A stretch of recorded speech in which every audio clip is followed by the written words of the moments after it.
예, 해피 파더스 데이. 예, 뭐 반응이 영 현찮아요.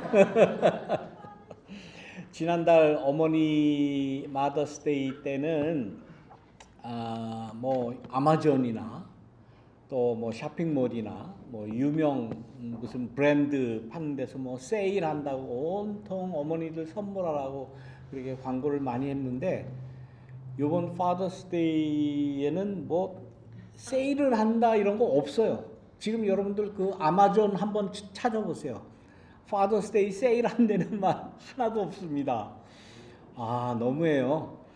그리고 겨우 세일한다는 게 뭔지 아세요?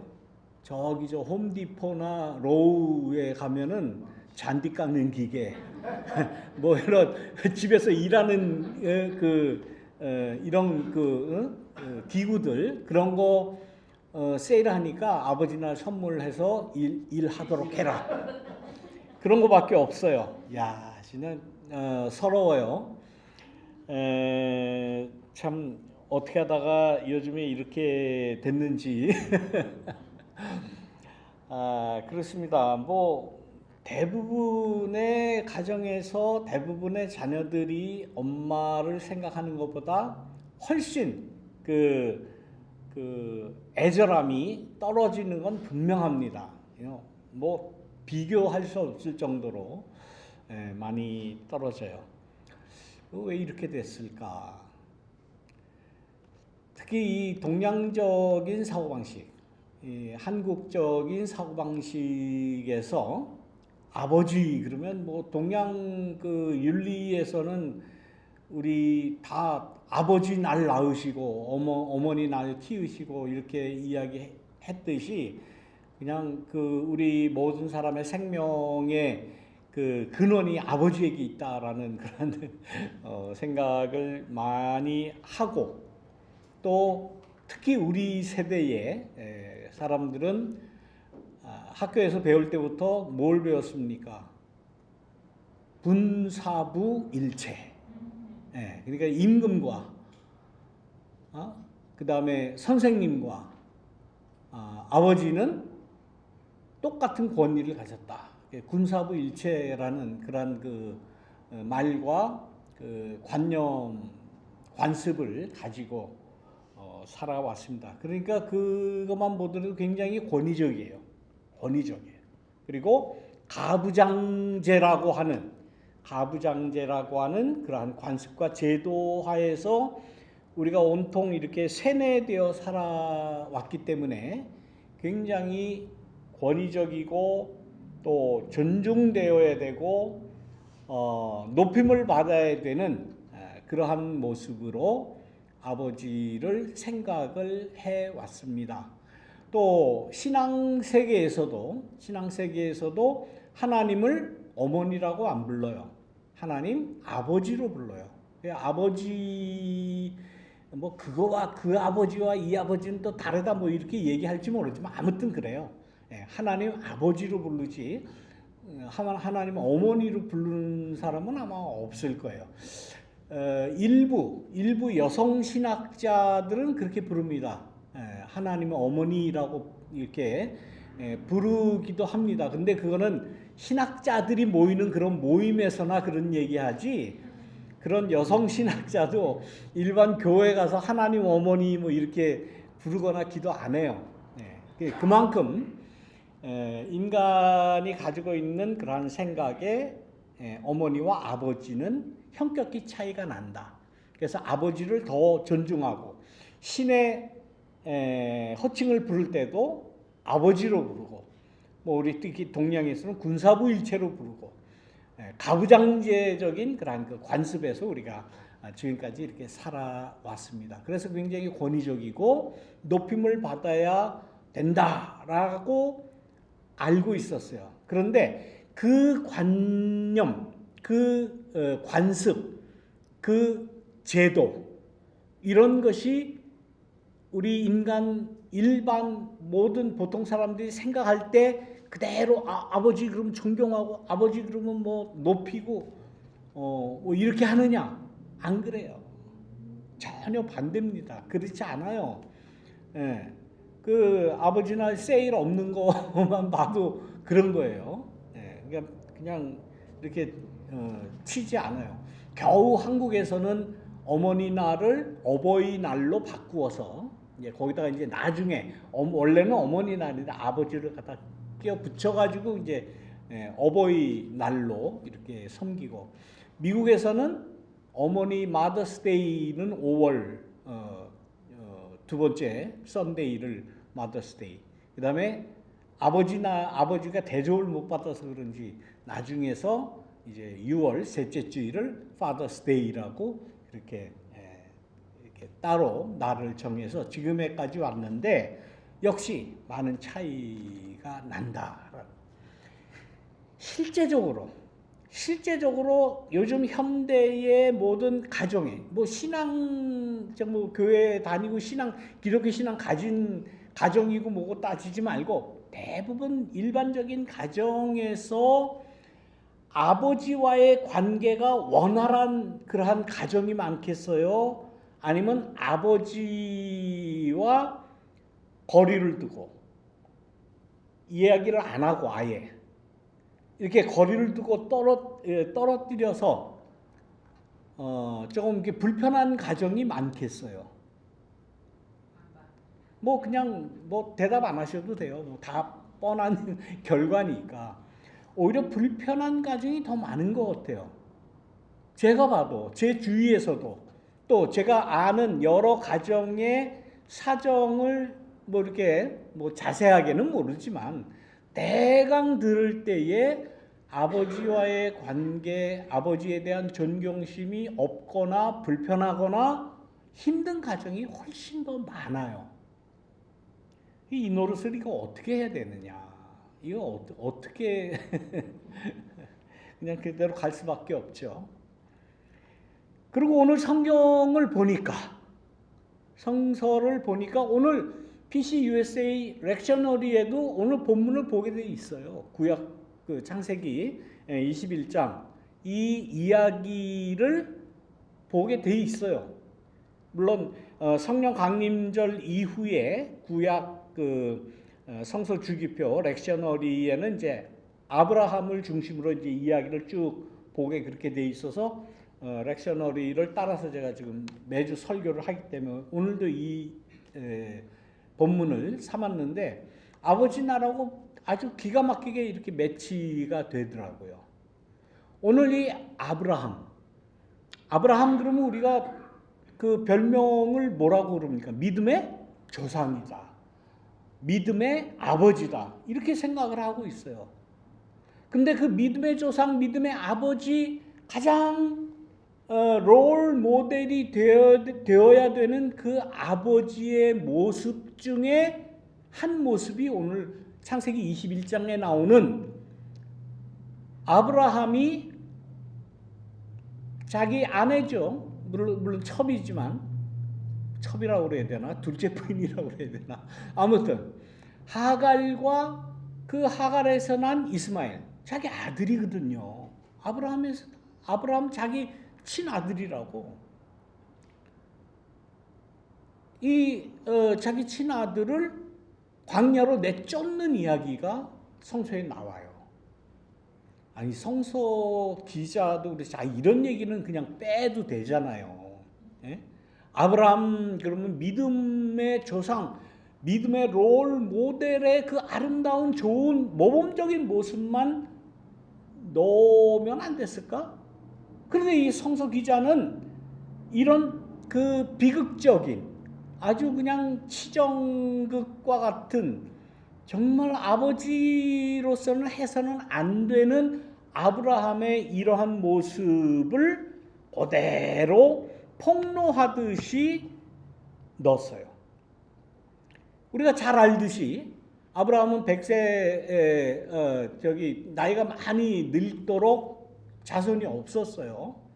그러다 100세에 이삭을 낳았다. 그런데 그 이전에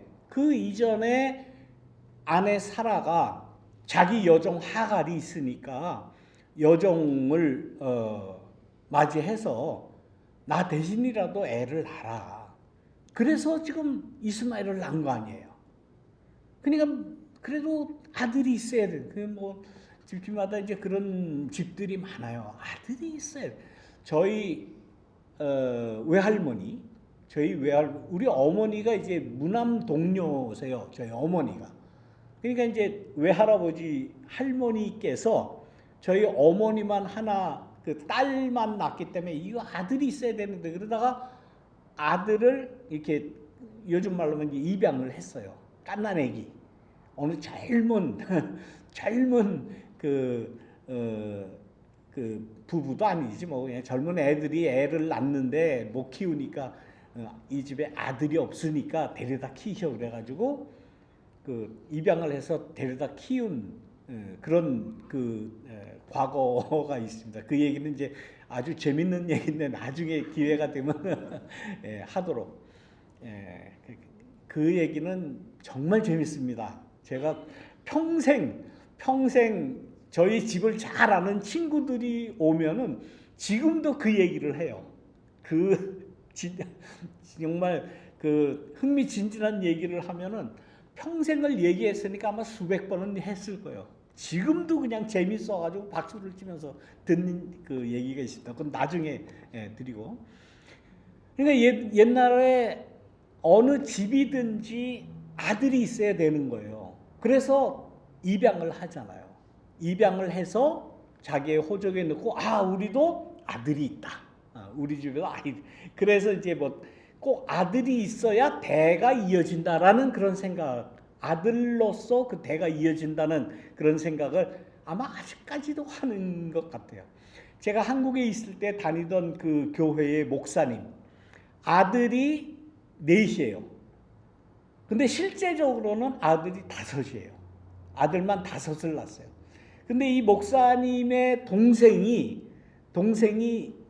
결혼은 했는데 하반신 불구예요. 어떻게 뭐 사고가 나서 그렇게 됐대요. 그러니까 이제 하반신 불구니까 이제 애를 못 낳는 거예요. 그러니까 그 할머니 할아버지가 대구 분인데 아주 완고한 그 대구 분인데 이 목사님한테 야 너는 아들이 5이나 있는데 하나는 동생 줘라. 그래가지고 낳자마자 그 막내를 그 동생 하반신 불구인 동생한테 줬대요. 근데 이 목사님 사모님이 암만 동생이 아들이 없다 그래도 자기가 낳은 애인데 그거를 시동생네 줬으니 얼마나 아프겠어요. 그런 간증을 합니다. 그러면서 그 애를 자기가 낳은 애를 갓난쟁이를 주면서 자기가 병이 났다고 이제 그런 얘기를 해요. 아무튼 아들이 있어야만 되는 거예요. 근데 요즘에도 그런데 그 옛날 아브라함 같은 경우는 오죽했겠습니까? 그러니까 이 사라가 이게 하갈 여종인데 하갈을 통해서라도 아들을 낳아야 돼요. 그래가지고 난 아들이 이스마엘 아니에요. 자기 아들이라고요. 자기 아들. 그런데 나중에 이제 아브라함과 사라가 100세에 또 사라 90세에 이삭을 낳았잖아요. 근데 조금 자라니까 애들이 뭐 장난치고 놀고 그러죠. 이스마엘이 좀 더 크니까 이삭을 가지고 데리고 놀고 그냥 장난도 치고 좀 못 살게도 굴고 그건 뭐 일반적인 그런 일 아닙니까? 그때부터는 이 사라가 마음속에 이 시기와 질투 혹은 독점욕이 생겨난 거예요. 그 당시에는 아버지의 모든 재산이 모든 유산이 맏아들한테 가도록 그렇게 돼 있거든요. 그러니까 이게 뭐 영락없이 아브라함의 모든 재산 유산이 이스마엘에게 먼저 가면 어떻겠는가 그 생각이 먼저 난 거예요. 돈 생각이 난 거예요. 유산 분배 걱정이 생겨난 거예요. 그러니까 아브라함한테 이야기를 해서 쫓아내라. 그러면서 성서에도 나오는 이야기지만은 이삭은 언약의 아들이다 라는 거. 그리고 이스마엘은 육신의 아들이라는 그러한 이데올로기가 이 본문 안에 들어가 있습니다. 이스마엘은 그럼 육신의 아들이야. 이삭은 영적인 아들 혹은 하나님의 언약으로 태어난 아들이야 라고 인간을 분리하는 그러한 생각이 어디에서 났을까? 그것이 과연 하나님의 생각일까라는, 우리는 그냥 받아들이잖아요. 아, 이 이삭이 진짜 아들이지. 하나님의 약속을 이어받은 하나님의 약속으로 그야말로 지난주에 이야기를 했죠. 새 손님을 잘 접대해서 그야말로 하나님의 천사들에게 그 점지를 받은 언약의 아들 아니냐. 그리고 이스마엘은 그건 육신의 아들이야. 육신적인 그런 애야라고 이렇게 분리하는 게 지금에까지 모든 사람이 그렇게 생각을 해요. 어느 아들이 진짜 귀한 아들입니까? 어느 생명이 귀합니까? 똑같지요. 생명은 다 똑같은 거지. 이스마엘이 뭐 그렇게 낳고 싶어서 낳습니까? 이삭이 뭐 잘난 게 있어서 언약의 아들이라는 칭호를 받아야 되는 거예요? 그거는 인간의 생각이에요. 인간의 관념이에요. 인간들이 가지고 있는 이 관념에 의해서 인간의 생명의 절대적인 그러한 가치가 이렇게 나뉜다는 거, 이거 참으로 안타까운 일입니다. 아들만 귀하고 아들만 대를 잇고 딸은 필요 없다. 딸은 건 뭐 제가 아들 하나거든요. 제가 우리 누이가 5이에요. 아들 하나, 누이 5. 그러니 제가 얼마나 귀하게 컸겠습니까? 할머니들로부터 우리 친할머니가 저를 어렸을 때 뭐라고 이야기를 했나, 그거 도저히 우리 어머니가 이제 저를 막 야단치고 막 이렇게 하면은 그 이제 시어머니죠. 할머니가 저희 어머니한테 왜 애를 그렇게 도저히 그 아이 하나밖에 없는 거, 도저히 아이 하나밖에 없는 걸 왜 그렇게 야단치냐, 이렇게 나무라셨다는 거예요. 그러니까 할머니 보시기에 아이는 딱 하나예요. 저 하나, 아들 하나. 딸들은 건 필요 없는 거야. 그거는 그냥 그 곁다리. 그런 생각을 가지고 있어요. 지금도. 그래가지고 지금 우리 누이들이 아직까지 저에 대한 감정이 이렇게 별로 안 좋아요. 아니 난 뭐 죄 없어요. 전 그런 생각 없거든요. 특히 목사로서 모든 사람의 모든 생명은 똑같다. 모든 자녀는 아들이나 딸이나 누구나 첩의 아들이가 첩의 자녀들이나 뭐 본처의 똑같은 거 아니에요. 그럼 다를 게 뭐가 있어요? 똑같아. 그런데도 불구하고 이제 어렸을 때 많이 차별을 받았던 우리 이 5 누이들은 뭐 다 그렇지는 않겠지만 아직도 조금 그런 의식이 아직도 좀 있는 것 같아요.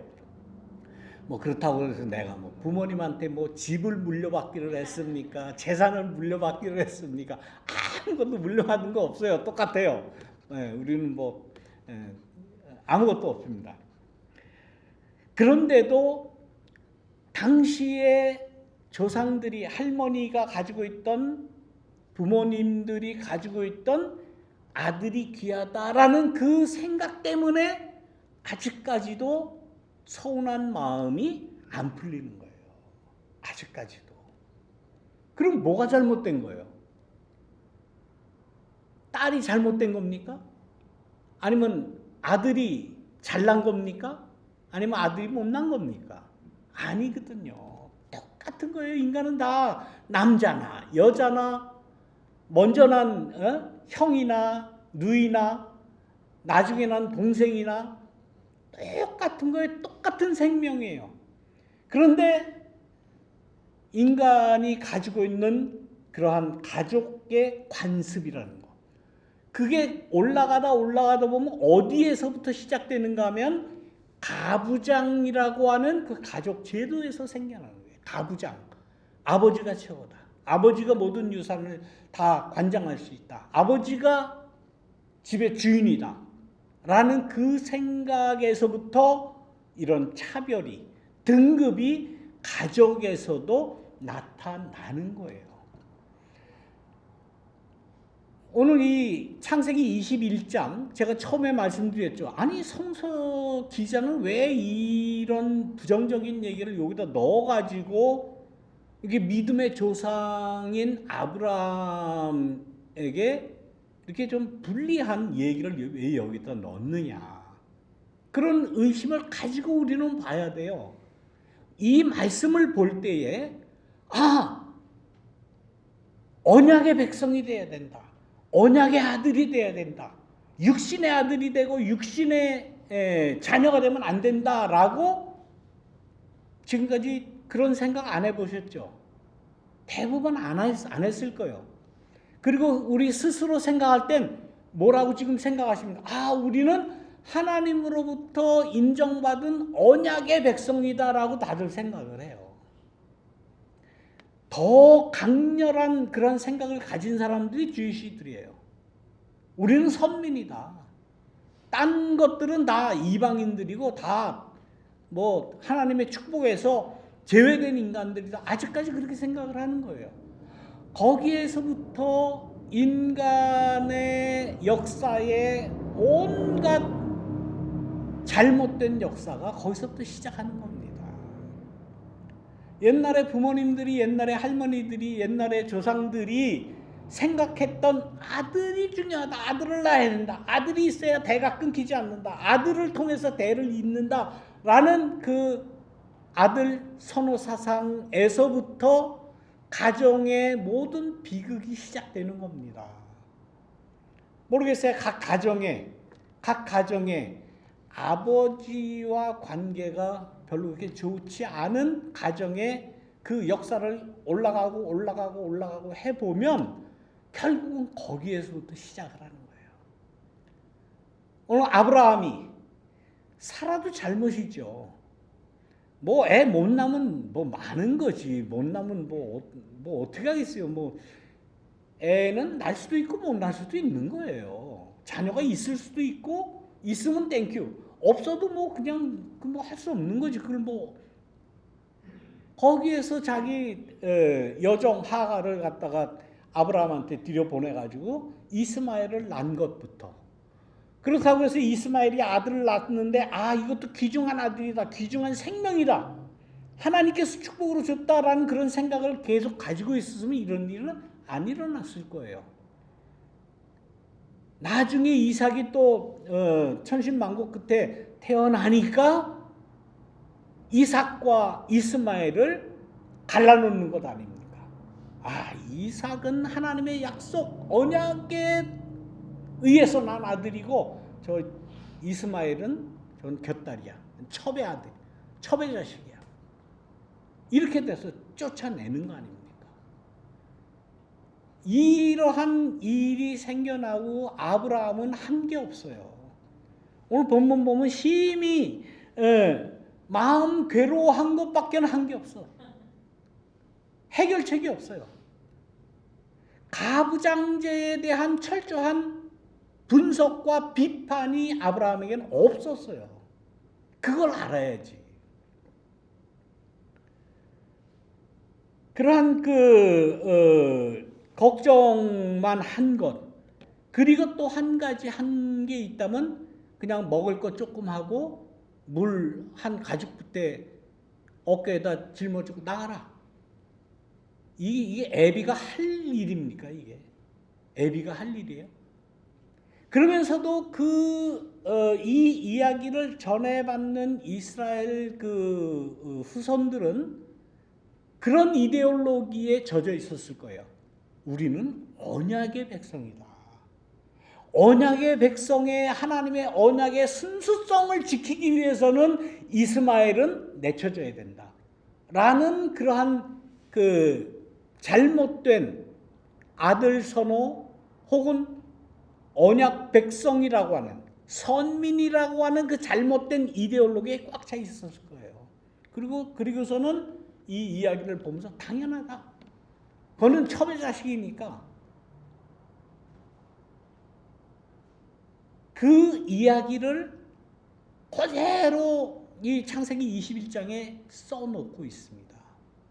그러면서 창세기 21장은 이 이야기를 하나도 가감없이 그대로 전하면서 아브라함이라고 하는 믿음의 조상의 그 비정함, 그 정말 그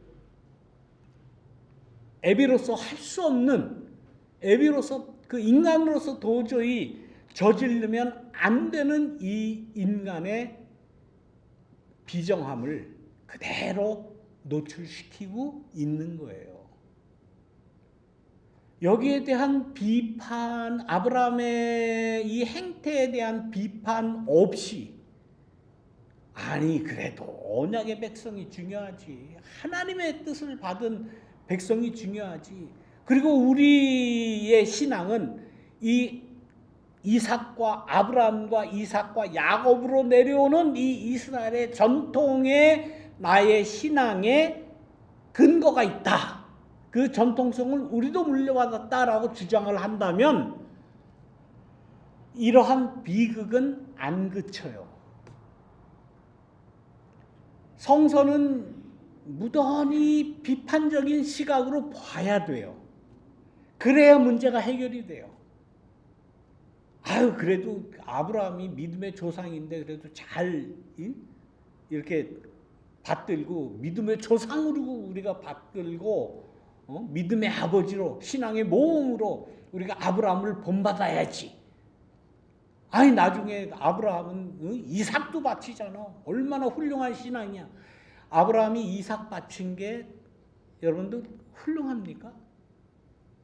그게 이성적으로 볼 때 그게 가당한 얘기예요? 말도 안 되는 비정함이죠. 그 얘기는 다음 주일날 제가 할 거예요. 예. 아니 그 렉셔너리에 그렇게 돼 있어요. 다음 주일날 22장 보게 돼 있어요. 그래서 이건 한 주에 끝날 일은 아닙니다. 그래서 다음 주에 그 아브라함이 이삭 바친 얘기를 이제 계속 이어가야 되는데, 아브라함은 그 마실 물 조금하고 한 끼 정도 먹을 양식 얹어주고 나가라, 광야로 나가라 하고 내치면서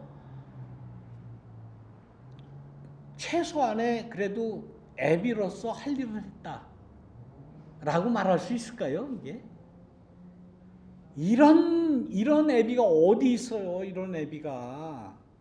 예? 절대로 이건 정당화될 수 없는 정말 비열하고 비인간적이고 정말 폐륜적인 일을 아브라함이 저지른 거 아닙니까? 여기에 대한 철저한 반성 내지는 비판 없이 그래도 아브라함은 믿음의 조상이고 언약의 조상이고 언약의 후손을 이어주기 위해서 그건 할 수 없었다. 이건 말도 안 되는 소리라고 있어요. 나중에 정처 없이 브엘세바를 떠돌아다니고 하갈이 기가 막혀서 엎드려서 하나님 앞에 호소할 때에 하나님이 나타나셨잖아요. 하나님이 그 우는 애 소리를 들었고 정말 그 억울함에 자기 애가 굶어 죽고 지금 뜨거운 그 사막에서 죽어가는 그 모습을 보고 애타게 하나님 앞에 기도할 때에 하나님은 어떤 하나님이냐? 하갈의 그 애타는 울부짖음을 들어주시는 하나님이라고 지금 나오는 것 아닙니까? 하나님이 넌 저 언약의 새끼가 아니잖아. 언약의 새끼는 따로 있어. 이랬다면은 그런 하나님이 아니죠. 울부짖는 자의 하나님이에요. 애타게 하나님 앞에 울고 매달리는 자의 하나님이다. 하나님의 모습은 이러한 하나님의 모습이 진짜 우리가 믿고 신뢰할 수 있는, 우리를 위로하는 그러한 하나님의 모습이다. 오늘 제목을 그 아들은 그 아들대로라고 말하신 이 말씀 그대로인데, 내가 저 아이에게서 큰 민족이 나오게 하겠다라고 축복하시잖아요. 이스라엘, 언약의 백성, 언약의 후손, 언약의 민족뿐만 아니라 이스마엘을 통해서 나온 그 후손들도 큰 민족이 나오게 하겠다라고 하는 게 하나님의 뜻이라는 거예요. 자, 그렇다면 우리는 하나님의 말씀을 분간할 줄 알아야 돼요. 분간할 줄 알아야 돼요. 맨 처음에 하나님의 음성으로 아브라함에게 뭐라고 얘기합니까? 야, 그냥 사라가 하라는 대로 그냥 해줘라. 응?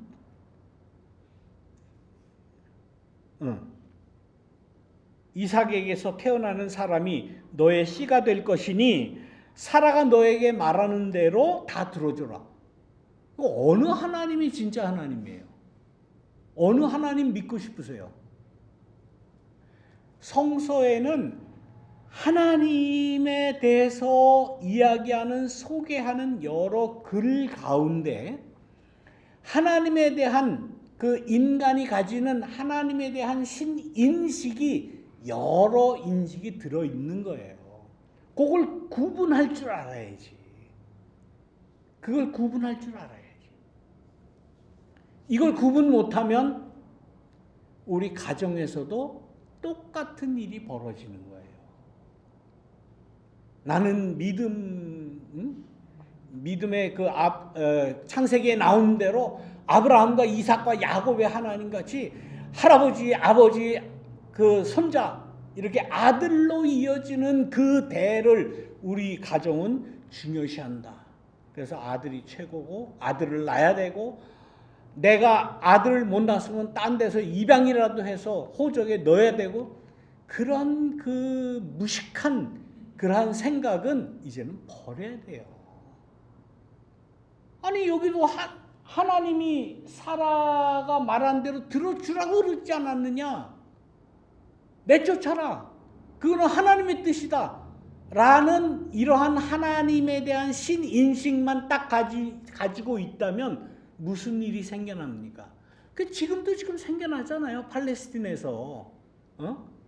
가자 지구에 있는 팔레스틴 원민들은 다 쫓아내라. 우리 이스라엘만 이 팔레스틴에서 살게 하라. 지금 네타냐후가 하는 일이 지금 그 짓거리가 이 짓거리예요. 하나님에 대한 그 신인식이 이 창세기 21장에도 두 가지 신인식이 같이 들어가 있다니까요. 우리는 어떤 하나님에 대한 인식을 내가 받아들이겠는가? 어떤 하나님을 내가 억셉트 하겠느냐는 우리의 결단이에요. 여러분들 결단하시기 바랍니다. 사라 이야기를 들어줘라 라고 했던 신인식을 가지고 싶으세요? 아니면 그 아이와 함께 우는 아이의 음성을 들어주고 나도 그 아이에게서 큰 민족이 나오게 하겠다 라는 하갈과 이스마엘의 울음소리를 들어주는 하나님을 나의 신앙의 하나님으로 받아들이겠는가? 그거는 우리의 결단이에요. 우리의 결단. 여러분들 나름대로 결단하시기를 바랍니다. 오늘 결론이고 자시고 하지 않고 다음 주에 이어지는 거니까 다음 주에까지 말씀을 드리도록 하겠습니다. 예, 기도하겠습니다. 사랑이 많으신 하나님, 창세기 본문에 나오는 하나님에 대한 많은 이야기를 우리가 대하게 됩니다. 어느 하나님을, 어떤 신인식을 우리가 가져야 될지 우리가 스스로 결단할 때에 우리는 광야에서 애타게 하나님의 도우심을 간구하는 이스마엘과 하가를 그 소리를 들어줬던 하나님에 대한 인식을 갖기를 원합니다. 하나님, 우리의 답답함과 우리의 호소를 우리 함께 들어주옵소서. 예수님의 이름으로 기도드립니다. 아멘.